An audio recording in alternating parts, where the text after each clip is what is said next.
우리가 예배를 시작할 때에 처음에 고백하는 신앙 고백에는 하나님을 믿고 우리 예수님을 믿고 그리고 우리 성령님을 우리가 믿는 것입니다. 믿음을 고백하는 것입니다.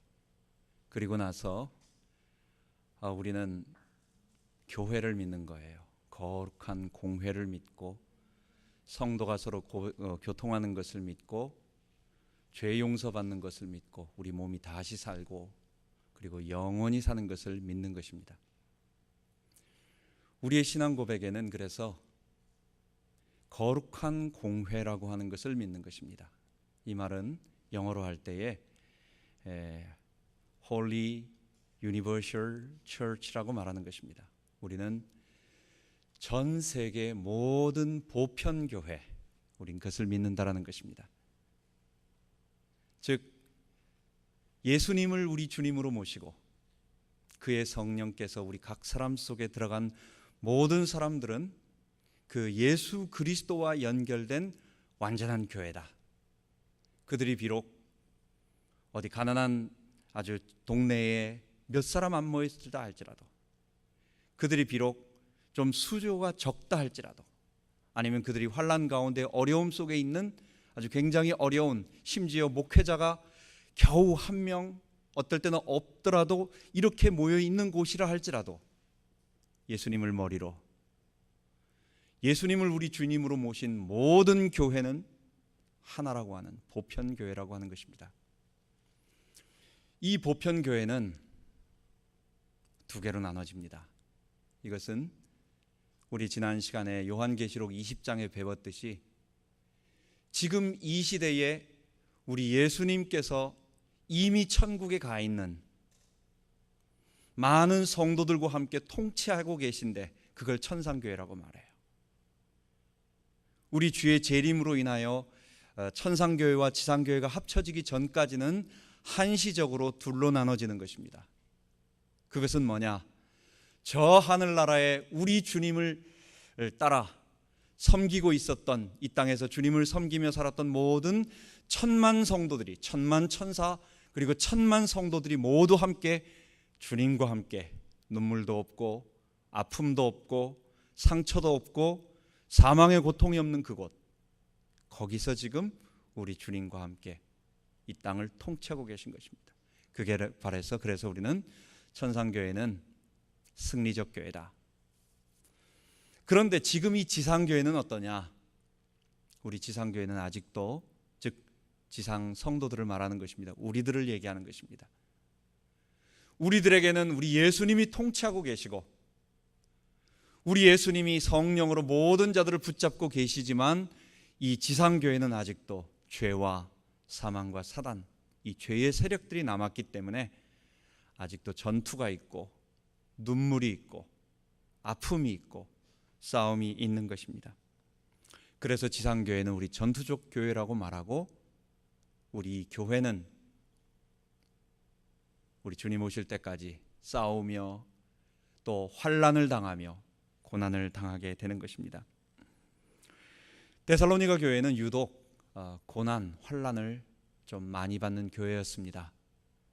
그 주변에 있었던 고린도나 에베소에도 물론 어느 정도의 핍박이 있었지만 바울이 그들에게 쓴 편지를 보면 고난에 관한 어떤 부분들은 없습니다. 그런데 데살로니가 교회는 바울이 한 3개월 정도 사역하다가 내려오면서 그때 큰 소동이 일어나면서 많은 일들이 일어났는데 저자였던 괴악한 깡패 같은 사람들을 동원해서 핍박을 하고 그리고 바울을 자기 집에 모아들였던 야손이라고 하는 사람을 핍박하고 막 그렇게 어려운 그런 환난이 좀 심한 교회였습니다. 그래서 바울은 데살로니가 후서 1장에 보면 그들을 말하고 있는 것입니다. 오늘 읽은 1장 5절에 보면 너희가 하나님 나라를 위하여 고난을 받는다라고 이렇게 얘기하고 있는 것입니다. 성도들이 세상에서 고난을 당하는 이유가 있습니다.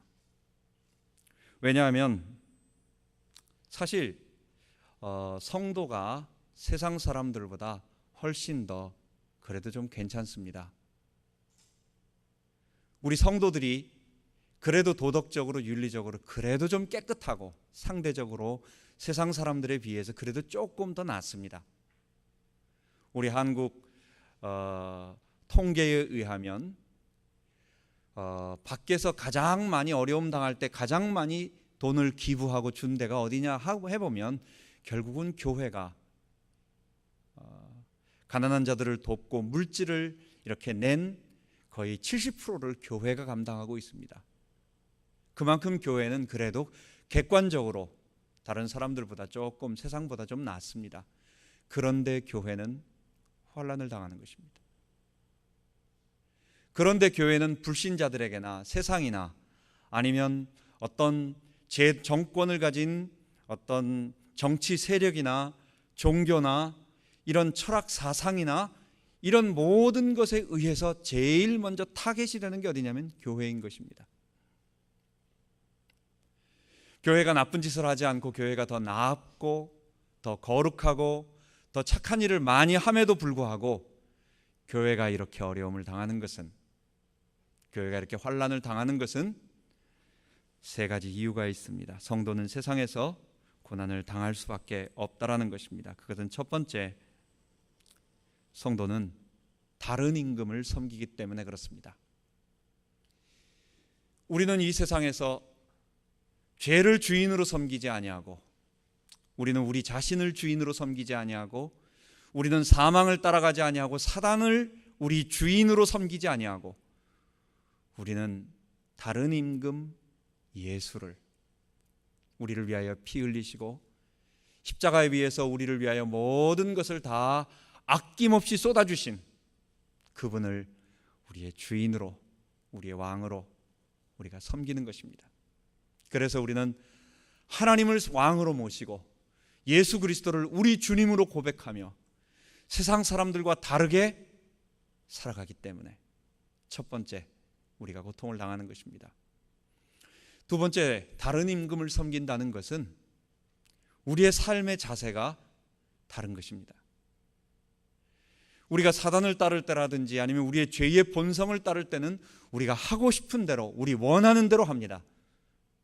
그런데 우리가 임금이, 우리의 왕이 하나님이시고 우리 예수 그리스도가 우리의 주님이실 경우에는 우리는 그분을 따라서 세상 사람들과 다르게 살아요. 요한복음 3장에 보면 예수님께서 하신 말씀이 어두움 가운데 있는 자들은 빛을 미워하여 빛으로 나오지 않는다고 합니다. 왜 그렇습니까? 이는 그가 자기가 어두움에 속한 것임을 드러날까 봐라고 말하는 것입니다.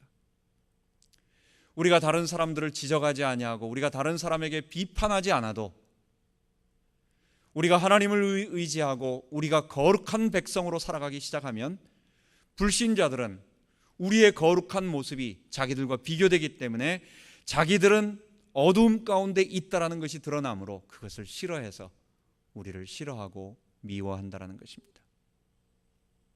그래서 성도는 이 땅에서 고난을 받는 것입니다. 그래서 우리는 당연히 복음 때문에 성도는 이 땅에서 고난을 받는다는 것입니다. 바울은 디모데에게 감옥에 갇힌 나를 부끄러워하지 말고 복음과 함께 고난을 받으라 이렇게 얘기합니다. 여러분, 우리가 복음 때문에 받는 고난, 우리가 다른 임금을 섬기고 있고 그래서 우리는 세상 사람들이 가는 죄악의 길로, 사망의 길로 가지 않기 때문에, 우리가 빛 가운데 거하기 때문에 다른 사람들이 다들 드러나고 있는 모습을 보면서 그들이 자기들의 죄악이 드러나는 것을 보고 우리를 미워하더라도 우리는 복음 때문에 기뻐하며 우리는 감사하며 나아가야 되겠습니다. 이런 자들에게 영광의 면류관이 예비되어 있다라고 바울은 말하고 있는 것입니다. 그래서 이제 주의 재림은 공의로운 심판의 날이 될 것입니다. 우리 주님의 날은 불신자들에게 심판의 날이 되는 이유가 있습니다. 그것이 8절입니다. 주께서 하늘로부터 불꽃 중에 나타나실 때에 하나님을 모르는 자들과 우리 주 예수 그리스도의 복음을 복종치 않는 자들에게 형벌을 주시리니. 여러분, 주의 재림이 무엇 때문에 주의 재림의 날이 불신자들에게 심판의 날이 될까요? 그것은 그들이 죄 가운데 직접 거하고 있기 때문입니다. 세상 사람들은, 우리 모든 인류는 악합니다. 즉 우리가 행하고 있는 악한 행실들, 우리는 이것을 자범죄라고 말하는데, 이런 자범죄들 때문에 하나님께서 그들을 심판하는 것입니다.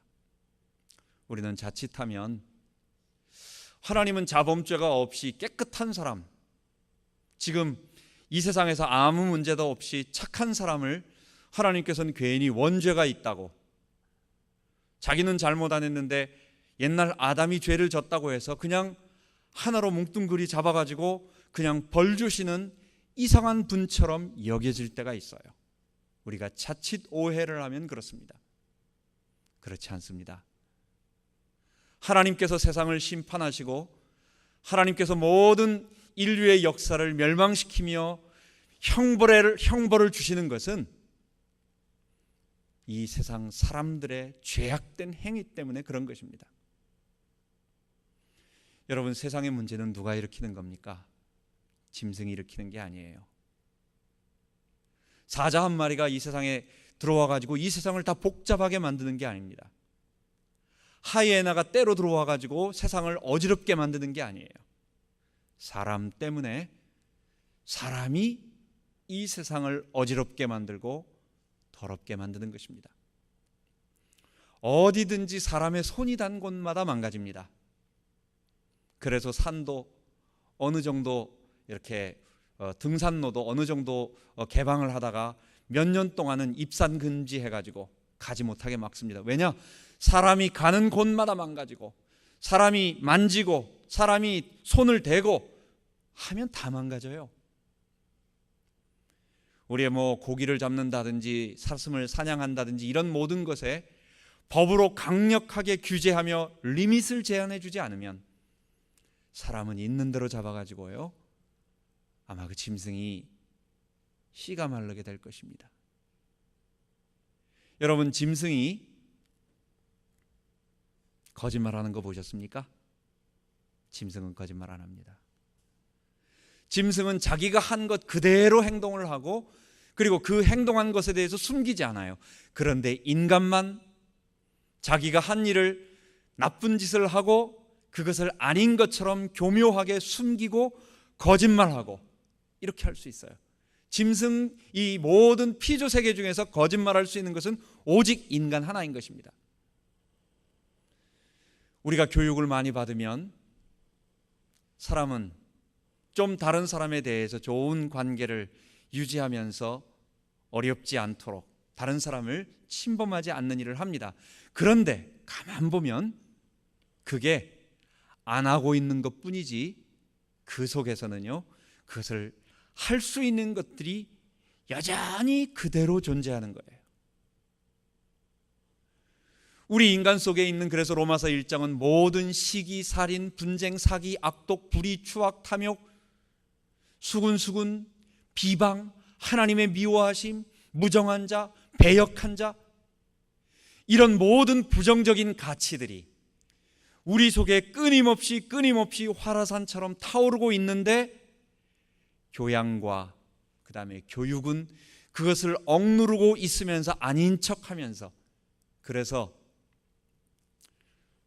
블루칼라는 그냥 사람 때리고 그냥 도둑질하는 쉬운 범죄를 하지만, 많이 배운 고상한 사람들은, 더 큰 화이트 칼라들은 웃으면서 다른 사람들에게 아무것도 손해를 안 끼치는 것 같으면서 합법적으로 법에는 절대 안 걸리게 이렇게 빠져나가고 저렇게 빠져나가고, 그러면서 결국은 죄를 짓고 큰 사기를 치는 것입니다.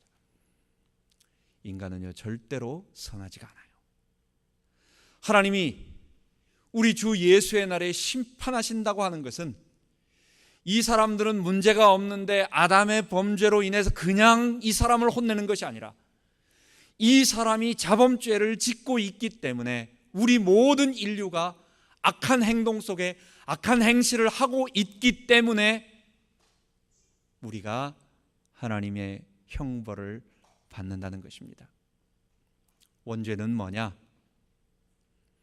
그렇게 죄를 짓는 인간의 그 죄의 행동은 그게 우리가 어쩔 수 없는 이 아담의 본성이고 부패한 본성이고, 그래서 이 죄를 해결하고 우리가 자범죄를 짓지 않도록 하는 데에는 그리스도 예수의 보혈의 피가 아니고서는 안 된다라고 하는 것을 말하는 것입니다.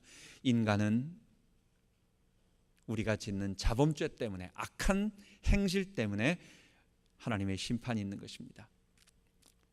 그리고 또한 주님이 우리 인간을 심판하시는 것은 사람들이 하나님의 은혜를 거부하기 때문에 그렇습니다. 하나님은 범죄한 자들에게 많은 기회를 주셨습니다. 우리 모든 사람들이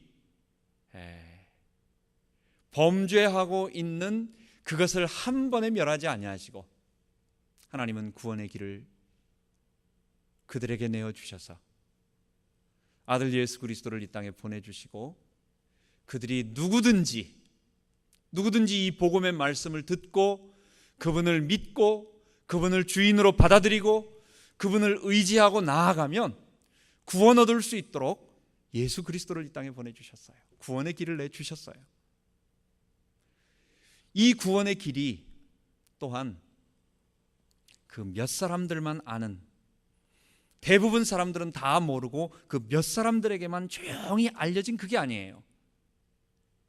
예루살렘에서 모든 사람들이 다 알 수 있도록 공개적으로 그렇게 된 것입니다. 그리고 나서 그 소식이 온 세상에 퍼진 것입니다. 그리고 그것이 가감 변조가 되지 않도록, 내용이 빠지거나 내용이 첨가되지 않도록 분명한 팩트를, 분명한 사실을 글로 고정시켜서 모든 사람들에게 전달될 수 있도록 성경을 우리들에게 주셨어요. 뿐만 아니라 그것을 통하여 그 예수님을 믿고 변화된 사람들의 진실한 마음으로 그 성경을 가지고 그 복음을 수만 번, 수도 없이 사람들에게 전하고 여러 방법을 통해서 가르쳐주고 전달하고 온갖 것으로 하나님은 기회를 주셨어요. 하나님은 얼마나 참으셨습니까? 얼마나 기회를 주셨습니까?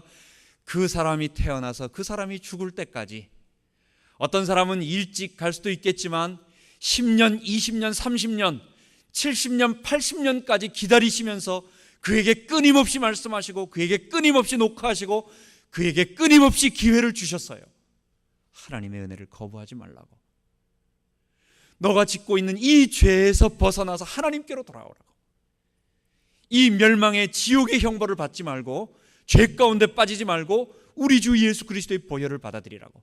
우리 주님은요, 우리 하나님은 그것을 그의 평생 동안 부인할 수 없을 정도로 수많은 사람들의 여러 가지 방법, 여러 사람 또는 여러 가지 도구를 통해서, 성경을 통해서 그것을 계속 전달해 주셨고 말씀해 주셨어요. 그런데 사람이 그것을 거부한 것입니다. 끝까지 그것을 거부하고 마지막까지 그것을 거부하고 자기가 떠난 것입니다. 그래서 우리 주님께서 재림하실 때에는, 마지막 우리 주님이 재림하실 때는 이 하나님의 은혜를 거부한 자, 두 번째, 그 하나님을 거부하는 아담의 죄로 인하여 이 땅에서 죄의 본성대로 살아감으로 악한 모든 행실, 우리는 이것을 자범죄라고 말하는데, 이런 죄 가운데 빠져있는 모든 사람들을 우리 하나님께서 공의로 심판하시는 그날이 주의 재림의 날이 될 것입니다. 그래서 이제 오늘 읽은 본문 9절에 보면, 이런 자들이 주의 얼굴과 그의 힘의 영광을 떠나 영원한 멸망의 형벌을 받으리로다 라고 말하고 있습니다. 그래서 우리는 하나님께서 심판을 하시고, 그리고 그 죄의 심판이 무엇이고 이 영원한 멸망의 형벌이 무엇인지를 우리 5가지로 정리하면서 오늘 말씀을 배워야 되겠습니다. 첫 번째, 심판이 없다면 하나님은 만유의 통치자가 아니신 것입니다. 마태복음 16장 27절에도 인자가 아버지의 영광으로 그 천사와 함께 오리니 그때에 각 사람의 행한 대로 갚으리라 라고 말씀하고 계신 것입니다. 고린도후서 5장 10절에도 우리가 다 반드시 하나님의 심판대 앞에 드러나, 그리스도의 심판대 앞에 드러나 각기 우리가 행한 그대로 다 드러나게 되어 있다라고 이야기하고 있습니다. 만약 하나님께서 이 세상의 죄악을 심판하지 않는다면 여러분, 두 가지 경우가 될 것입니다. 이렇게 세상의 죄악이 관영하고 정말 우리가 보면 얼마나 악하고 안타까운지, 얼마나 고통스럽고 눈물이 많은지, 집집마다 사람들마다 말을 안 해서 그렇지 한 가정 두 가정씩 들어가 보면 그들 속에 이루 말할 수 없는 눈물의 아픔들이 있어요. 그것이 자기의 아픔으로 인할 수도 있지만 자기와 상관없이 다른 사람으로부터 인해서 받는 고통이 얼마나 많은지 몰라요. 미국에서 어떤 분들은 정말 우리 미국 사람들, 이 교포들만 이해할 수 있는 이민 사기로 인해 가지고 그 피눈물 나는 고통을 당하며 울고 있는 사람들도 있습니다. 이런 일들을 보면서 이 세상이 이렇게 악한 자들이 있고 죄악이 관영한데도 이런 세상을 심판하지 않고 그대로 놔둔 하나님이다. 이런 그럼 두 가지인 것입니다. 첫 번째, 하나님은 죄악을 좋아하시는 악하신 분이다. 이 세상에 있는 죄악을 좋아하시는 거예요, 하나님이. 이 세상의 죄악을 심판하지 않고 그대로 두신다는 얘기는 하나님은 죄악을 선하신 분이 아니라 죄악을 좋아하시는 악한 분.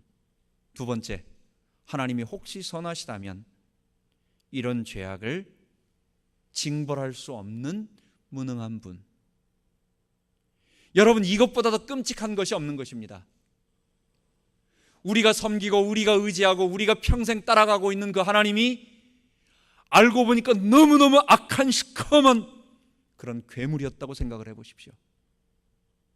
우리가 따라가고 우리가 섬기고 경배하는 그 하나님이 이 세상에 자기 구역 내에서 벌어지고 있는 일 하나 처리할 수 없는 무능력한 분이라고 한번 생각해 보십시오. 이것보다 더 끔찍한 일이 없는 것입니다.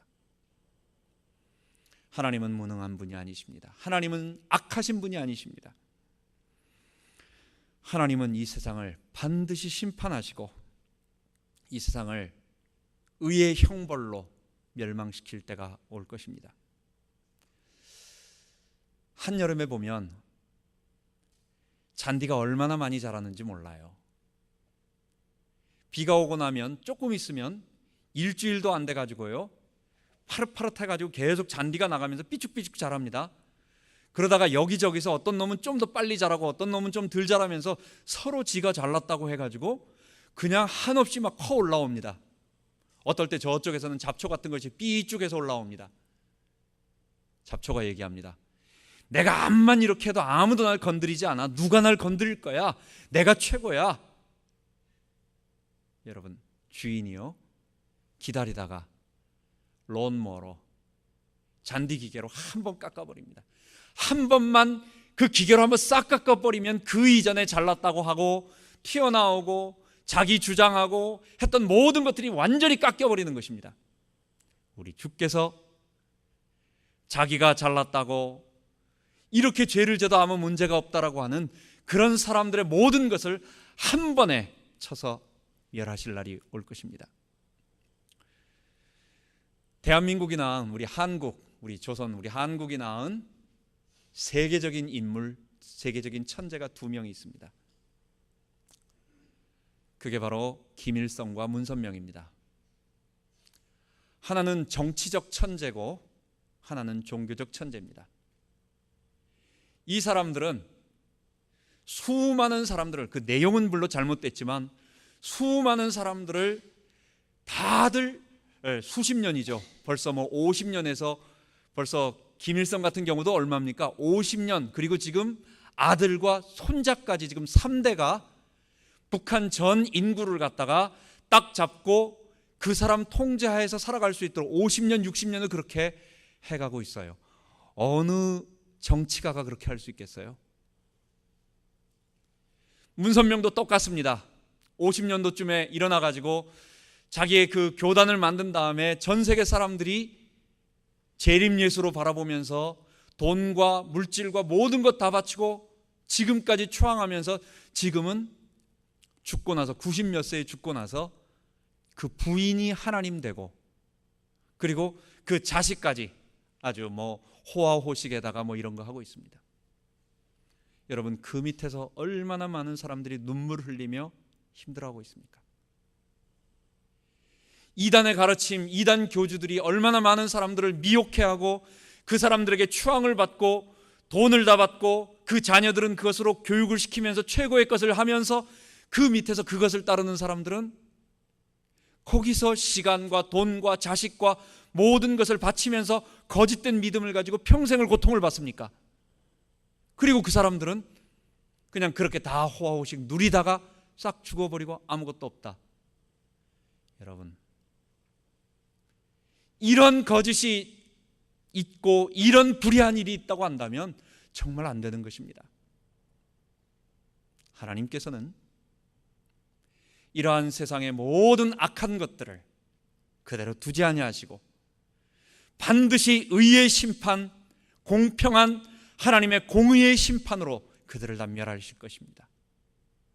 그들에게 예비되어진 것, 그들이 이 땅에서 아무리 세상에 부러울 것 없이 김일성이나 문선명이나 온갖 이단의 교주들이 최고의 것을 누리며 다 살았다 할지라도 그들의 자식과 아니면 그들의 후대와 그리고 더 나아가서 그들의 영혼 자체는 하나님의 의의 공평한 공의의 심판을 받게 될 것입니다. 이것이 바로 하나님의 공의인 것입니다. 두 번째로 마가복음 9장 48절 49절에 보면 지옥은 영원히 꺼지지 않은 불못이라고 나와 있습니다. 여호와 증인들은 지옥이 없다고 말합니다. 왜? 사랑의 하나님께서 그렇게 무시무시한 지옥을 만드셨을 리가 없다라는 것입니다. 한동안 타임즈 카바 스토리에도 어떤 그래도 괜찮은 목사님이, 그래도 좀 다른 사람들이 볼 때 복음적인 목사님이었다라고 다 알고 있었던 미국 목사님이 지옥이 없다라고 하는 책을 내가지고 아주 센세이션을 일으켰어요. 복음주의 교회에서 잘 공부하시고 그래도 하신 분이었는데 지옥이 없다라고 얘기를 했어요. 사랑의 하나님이 사람들을 지옥에 보내실 리가 없다라는 것입니다. 성경은 마태복음 25장 41절에 보면 양과 염소를 마지막 심판에 얘기하면서 얘기합니다. 왼편에 있는 자들에게 염소들이라고 말합니다. 하나님의 양이 아니라는 거예요. 이들에게 마귀와 그의 사자들을 위하여 예비한 영영한 곳으로, 영원한 불못으로 들어가라고 얘기합니다. 마가복음 9장에 보면은 거기는 구더기도 죽지 않고 구더기가 있대요. 근데 이 구더기는 하찮은 미물을 얘기하겠죠. 일어난 하찮은 미물도 죽지는 않아요. 그런데 불로 소금을 치듯 하리라 라고 얘기하는 것입니다. 불로 소금을 친다라는 말이 무슨 말일까요? 여러분, 우리가 김치를 담글 때라든지 소금을 갖다가 채소에다 뿌립니다. 소금을 뿌려야 이 채소가 다 숨이 죽다고 표현하죠. 이렇게 죽잖아요. 그래서 그것을 죽일 때는 어떻게 합니까? 골고루 하나하나씩 이파리를 들고 뿌리고 이렇게 하면서 이 소금이 다 들어갈 수 있도록 다 칩니다. 골고루 칩니다. 그런데 그것을 소금이 아닌 불로 우리의 몸을 골고루 친다고 한번 생각을 해보세요. 우리의 육체가 죽지 않습니다.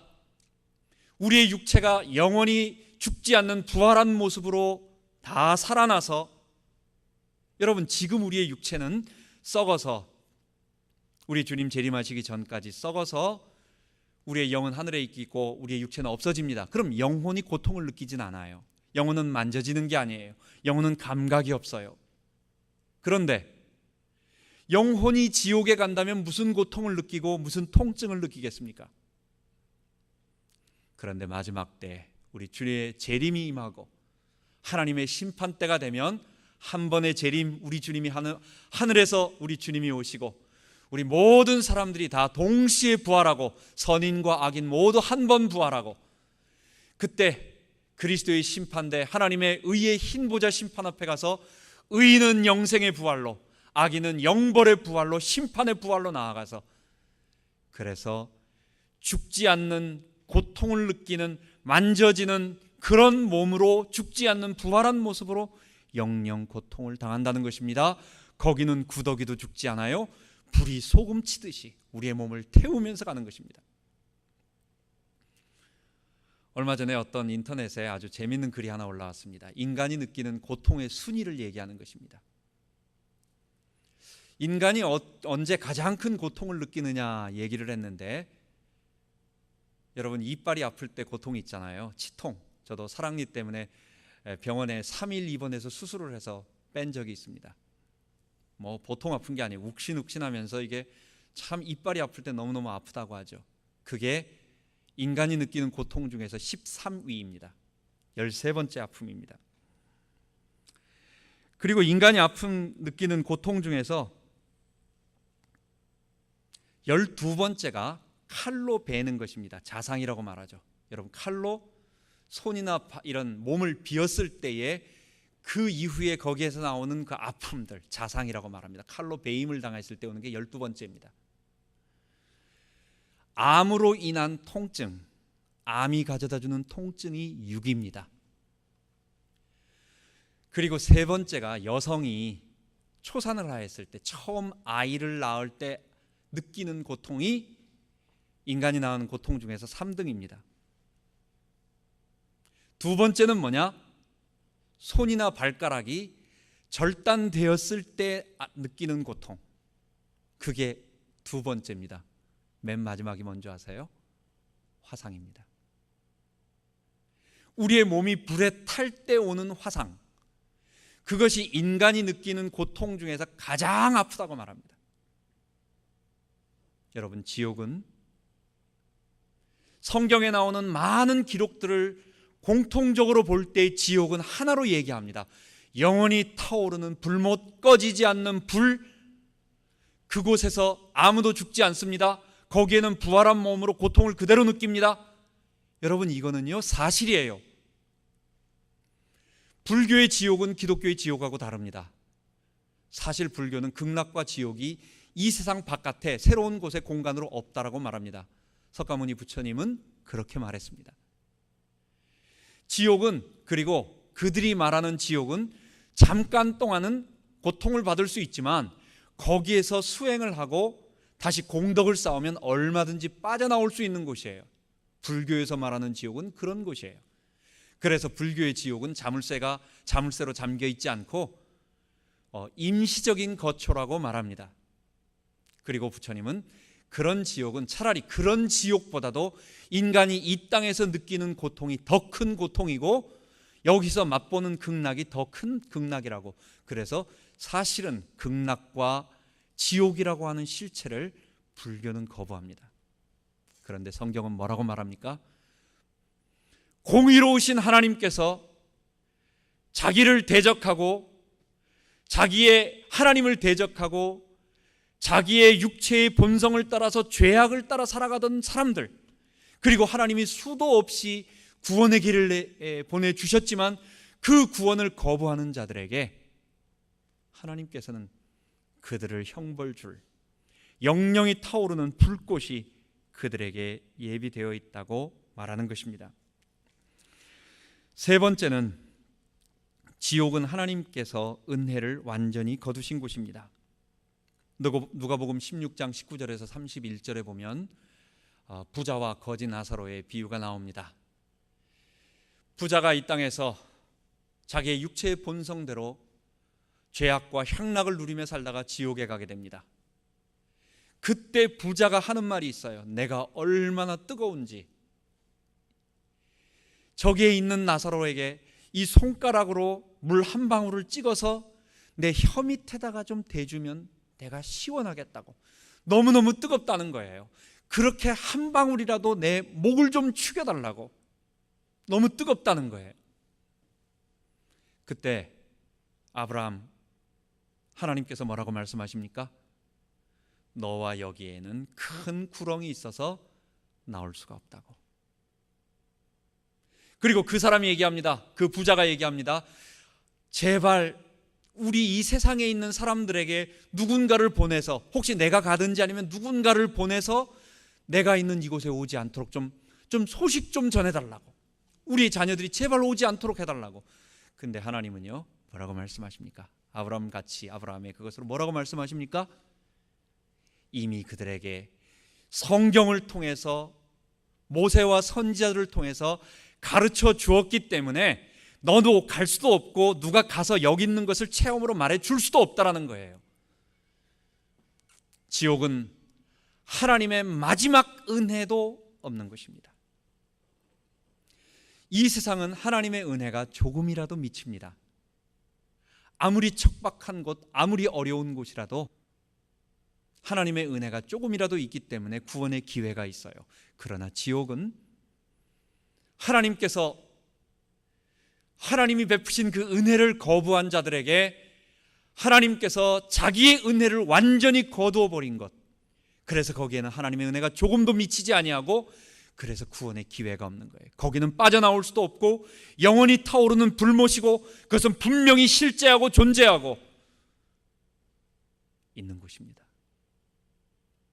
우리 주의 재림의 날에, 하나님의 공의의 심판의 날에 하나님을 거부하고 자기 주인 되어 살면서 악한 행실로서 살았던 모든 자들을 공의의 심판으로 지옥불로 멸하실 것입니다.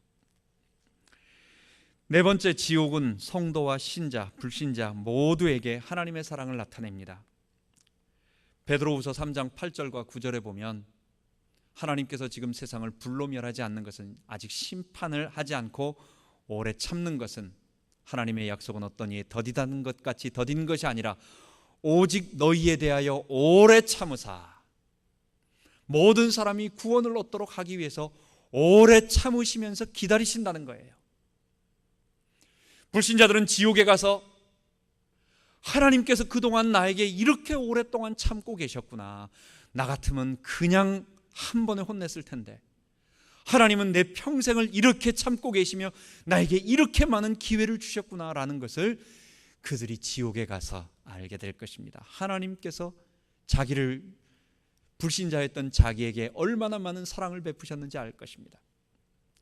신자들은 어떻게 합니까? 우리도 저 불신자와 똑같이 멸망과 지옥 속에 가서 고통당할 수밖에 없는 사람들이었는데, 내 행한 바 의로운 행위가 아닌 그리스도의 보혈, 그리스도의 십자가로 말미암아 나를 구원하시고 내게 성령을 주셔서 나로 이 땅을 살아갈 수 있도록 은혜를 베푸셨던 하나님의 은혜, 그 하나님의 사랑, 그 그리스도의 놀라우신 십자가 은혜,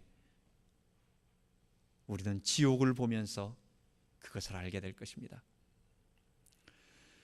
세상 사람들은 지금 하나님이 없다고 말하면서 하나님 어디 있어? 있으면 나와봐 하면서 욕을 하고 막 하나님 없이 마음대로 욕하면서 살아가지만, 그들은 시한폭탄을 놓고 이건 폭탄 아니라고 말하면서 계속 망치로 두들기면서 지금 두들기고 있는 것입니다. 하나님이 오래 참으시지만 영원히 참지 않으실 것입니다. 우리 하나님께서 반드시 하나님의 강림, 예수 그리스도의 강림을 통해서 모든 것을 심판하실 그 날이 오게 될 것입니다. 마지막으로 다섯 번째, 지옥은 우리의 죄가 얼마나 무서운 것인지 우리로 알게 만드는 것입니다. 창세기 4장 7절에 최초로 죄에 대한 기록이 나옵니다. 가인이 아벨에 대한 분노의 마음을 품으면서 화가 났어요. 그 마음속에 분노가 일어납니다. 자기의 잘못인데도 그 자기의 잘못을 내가 잘못했구나, 내 때문이구나, 내가 회개해야지라고 말하지 않고 동생에게 돌리는 것입니다. 이게 죄의 특징인 것입니다. 그런데 하나님은 뭐라고 말하느냐? 죄가 내 문 앞에 엎드려 있느니라. 마치 먹이를 잡아먹으려고 달려드듯이 온몸을 웅크리고 엎드려 있는 맹수처럼 가만히 기다리면서 점프하기 직전에 우리 문 앞에서, 그 문은 뭡니까? 내가 나감이다. 내가 나갈 때 바로 덮친다는 것입니다. 이렇게 죄가 우리 문 앞에서 나를 공격하는 짐승의 모습으로 기다리고 있다는 것. 죄의 소원은 내게 있으나 너는 죄를 다스릴지니라. 이 죄가 내 죄의 욕구가 올라올 때에 이것을 초기에 불이 작을 때 빨리 꺼버리고 빨리 제어하고 통제하지 못하면 그거는요, 그 죄가 나를 사로잡는 거예요. 그래서 나는 죄의 본성대로 행동할 수밖에 없고, 그래서 동생까지 돌로 쳐서 죽이는 살인사건이 벌어지게 된다는 것입니다. 이렇게 죄는 정상적일 때는 도저히 생각을 못하지만 그 죄의 본성이 우리를 잡을 때에 우리로 엉뚱한 행동을 하게 만들듯이 그렇게 무섭다라는 것입니다. 여러분, 요즘 신문에 한동안 나왔던 일이 뭡니까? 물론 술 때문에 벌어진 일들이겠지만은 옛날에 한국에 몇 년 전에 이뤄진 일, 의과대학 4학년짜리 학생들이 이제 거의 졸업을 앞두고 이제 졸업하고 의사고시만 보면 합격하는 것입니다. 6년 공부를 다 하고 마지막 졸업반 학생들이 가가지고 술 마시고 그냥 그 죄의 본성 그것을 억제하지 못하고 동료를 폭행을 했어요. 자기 동료 동급생을 했어요. 요번에 또 대통령 비서실장이라고 청와대 대변인이라고 하는 사람이 또 와서 또 그런 일을 저질렀어요. 육군사관학교에서도 그 들어가기 얼마나 어렵습니까? 그 자리에 올라가기 얼마나 어렵습니까? 이런 사람들이 이 죄의 본성을 억누르지 못할 때에는 그 모든 것을 하루아침에 잃어버리는, 여러분, 죄가 문 앞에서 엎드려 있는 것입니다. 그래서 우리는 죄를 두려워하고, 이 죄는 아무것도 아니야, 나는 얼마든지 이 죄를 내가 잡을 수 있어. 여러분, 그거는 죄가 뭔지 아직 모르는 사람이에요. 우리가 죄에 대해서 공포심을 느끼라는 얘기가 아닙니다. 이 죄의 파괴력이 얼마나 큰지 내가 그 근처도 가지 말아야 되겠다. 여러분, 포이즌 아이비가 얼마나 무서운지 알면요, 애들은 모르니까 거기 가가지고 막 놀지만 부모는 그 이후에 당하는 이런 것들을 알기 때문에 가지 말라고, 그냥 근처도 가지 말라고 막 이렇게 얘기를 합니다. 죄를 두려워하는 것입니다. 난 몰래 이거 받아도 괜찮다고, 이거 좋다고 그래가지고 돈 갖다 주면요, 그거 좋은 줄 알고 받아먹었다가는 은밀한 곳에서 받아먹은 그것은 신문지상에서 만인에게 다 드러납니다.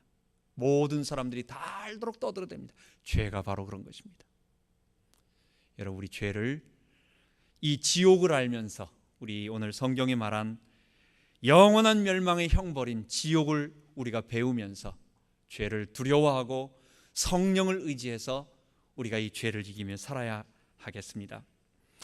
마지막으로, 그래서 우리는 오늘의 말씀을 통해서 세 가지만 기억하고 마치도록 해야 되겠습니다. 구원 얻은 성도에게 지옥은 전혀 두려워할 것이 아닙니다. 심판이 나에게 없네. 심판이 나에겐 없네. 주의 피로 내 죄 사했네. 예수님 날 위해 돌아가셨으니 심판이 나에겐 없네. 우리 주님의 보혈의 피로 우리에게는 전혀 지옥 형벌의 심판이 없습니다. 두려워하지 마세요.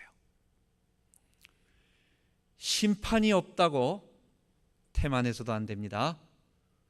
우리 죄의 본성이 그곳으로 우리를 끌어갈 때에는 지옥의 형벌을, 이 땅에서 사망의 고통을 우리가 당하게 될 것입니다. 두려워할 필요도 없고 태만해서도 안 되고. 두 번째, 우리는 우리 형제, 우리 이웃을 이 지옥 형벌의 고통에서부터 건져내 줘야 되겠습니다. 그래서 이 복음의 진리를 그들에게 전함으로 그들이 구원받을 수 있도록 우리가 이 복음 전하는 전도의 사명을 감당해야 되겠습니다. 공부 열심히 하라고 엄마가 애들에게 얼마나 잔소리를 합니까? 이것저것 말을 많이 하잖아요. 아이들 너희들 애들이 지갑을 함부로 막 놓을 때, 야, 너 이거 잊어버리면 큰일 난다. 너 여기에 라이센스도 있고 크레딧 카드 있을 때 너 이거 잊어버리면 큰일 난다. 애들은 몰라요. 암만 해봐도 그 말이 다 잔소리예요. 그런데 잊어버리고 나면, 아이들이 커서 어른이 돼보고 나면 그때까지 엄마가 하는 모든 말들은 귀찮은 잔소리에 불과해. 우리가 우리 불신자들에게, 우리 친구들에게 예수님 믿으라고, 이 보혈의 공로를 받아들이라고, 지옥의 형벌이 있다고, 하나님이 너에게 베푸시는 이 은혜를 거부하지 말라고 아무리 얘기해도 이 사람들은 받아들이지 않아요. 마치 어린아이처럼. 그러나 그날이 되면 그들은 알게 될 것입니다. 그때까지 우리가 그들을 사랑함으로 열심히 그들에게 복음을 전해줘야 되겠습니다. 마지막으로 데살로니가 교회 성도들처럼 우리도 복음을 위한 고난을 인내하면서 감당해 나가야 되겠습니다. 우리가 가는 길은 화려하고 또 많은 사람들의 주목과 스포트라이트를 받는 것이 아닙니다. 이 복음은 세상 사람들이 좋아하는 것이 아닙니다. 세상 사람들의 죄악을 지적하고 하나님께로 돌아오기를 촉구하는 것이기 때문에, 그리고 그들은 예수 믿고 돌아오면 어떤 겁니까? 예수도 믿고 세상에도 발 들여놓는 게 아니에요. 예수 믿고 새 사람으로 다른 임금을 섬기면서, 우리는 다른 삶을 살면서, 세상과 구별된 삶을 살면서 좁은 길을 걸어가고, 우리는 복음과 함께 고난을 받는 길을 걸어가는 것입니다. 우리 주님의 교회를 통하여 하나님 하실 일이 있습니다. 우리는 이 일을 감당할 것입니다. 복음과 함께 고난을 받으며 묵묵하게 이 복음을 끝까지 전하며 많은 사람들이 예수께로 돌아올 그날까지 우리 인내하며 이 일을 감당하는 우리 모든 성도 되기 바랍니다. 우리 같이 기도하겠습니다. 하나님 아버지, 공의로운 심판의 그날이 반드시 올 줄 믿습니다. 하나님, 우리에게 너무도 지옥과 형벌이라고 하는 이 심판을 우리는 너무 멀리 생각하고 있습니다. 하나님, 그러나 우리 주님께서 재림하실 때에, 그리고 또 우리가 하나님께로 먼저 갈 때에, 하나님, 우리에게는, 이 세상 모든 사람들에게는 우리 하나님의 공의로운 심판, 하나님의 사랑을 거부한 그 형벌의 심판이 있을 줄 우리는 분명히 압니다. 우리가 심판을 알고 오늘의 삶을, 죄를 무서워하고 또 죄의 그 처절함을 알고 성령을 의지해서 죄와 싸우며 또한 멸망 가운데서 우리를 건지신 하나님의 은혜를 감사하고 이 구원의 복된 소식을 온 세상 사람들에게 증거할 수 있도록 인도하여 주옵소서. 감사드리며 우리 주 예수 그리스도의 이름으로 기도하옵나이다. 아멘.